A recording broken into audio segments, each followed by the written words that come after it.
Oh, hey guys, Knife Whisperer here, and today we will be taking a look at my new favorite knife, and that is, boom, the Berg Blades Iron Wolf. Now this beast here, I just got in on a trade. I traded Shaker MT, my Riot Torrent, for this bad boy. And I've been wanting one of these for a long time. They stopped production on these a couple years ago, I believe. They did a run with all titanium, and then their second run were these ones here with the carbon fiber. And then I believe they did a third run that had micarta. And this is actually the one I was looking for back in the day. And I'm glad I finally got one. This is a big knife, guys. We have a 4-inch clip point blade, a flat grind, and it actually gets pretty thin behind the edge. I measured it at 20 thousandths, and a blade stock of 0.16. It is made of S35 VN, and actually, funny enough, it doesn't say that anywhere on the blade, but I've watched about 600 videos on this knife, and I know it's S35 VN. Or anyways, that's what I'm reading or hearing anyways. So it's also in a as you can see, like an acid stonewash finish. The bolsters have been done in the same type of finish. There's a Berg Blades maker's mark. And again, on this side, as you can see, sterile.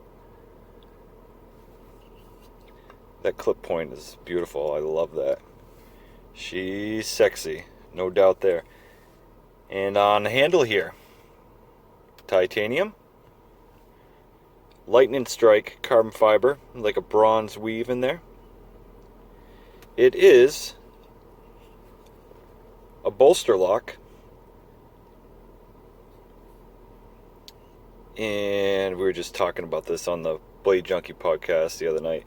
It looks to be locking up at about, I'd say, 45.67 or so, give or take the 6.7. We have an overall length of 9 inches. Like I said, this is a big knife. Let's put it next to a full-size Benchmade Griptilian. As you can see, it dwarfs it. Absolutely dwarfs it. Makes this thing look like a mini grip. We are running on ceramic bearings and detent ball. And it is very smooth. Of course, this is a big, thick blade. Drop shutty for days. And look at this flipper tab. It is probably the most comfortable flipper tab I've ever had. It's perfectly shaped for your finger to just sit in there, and it just fires every time. This thing is a beast. Okay, we got here. This knife is actually considered a mid-tech, and that is because after we Knife Co. made this,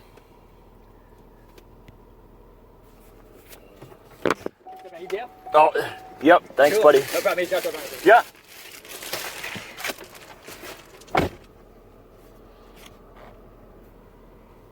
Guys still there? Sorry, neighbor was just dropping off my package. Actually, look at this, guys. This package just came in.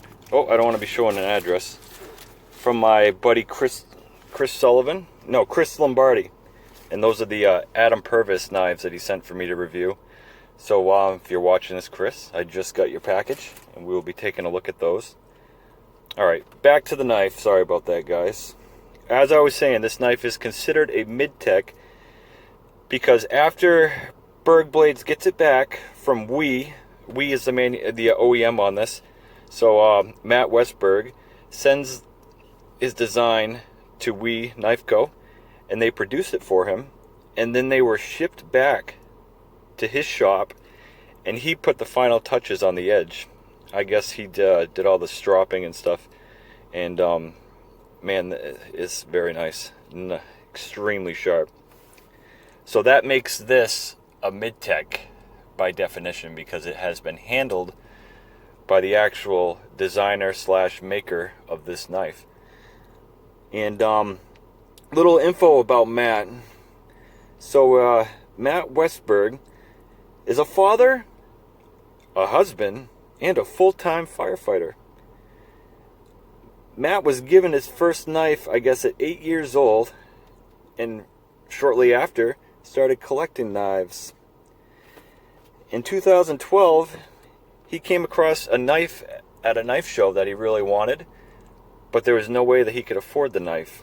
So he thought to himself, man, I wish I could make these knives. And with a lot of studying, a lot of learning, and a lot of guidance, Matt formed Berg Blades. And this is just one of many models that Matt produces. There's also a model that they're calling the Pup, which is the same thing as this, but it's a 3-inch blade. And that too was produced by We Knife Co. in limited runs. And they also just did a contoured Pup, and I believe you can still find that one on the market. And yeah, so this guy's right now is, of course, this could be the honeymoon phase. This is currently my favorite knife in my collection. So smooth, but it's an absolute beast. I love this knife. The fuller, right down to the maker's mark. I don't know. It just seems, it's just sexy, isn't it? Man, you are beautiful, you little wolfie. Thank you, Knife Whisperer. You're not so bad yourself. Thanks for always playing with me. No problem, buddy. No problem. You make it so much fun. See? I'm gonna set you down here, now that everybody thinks we're weird.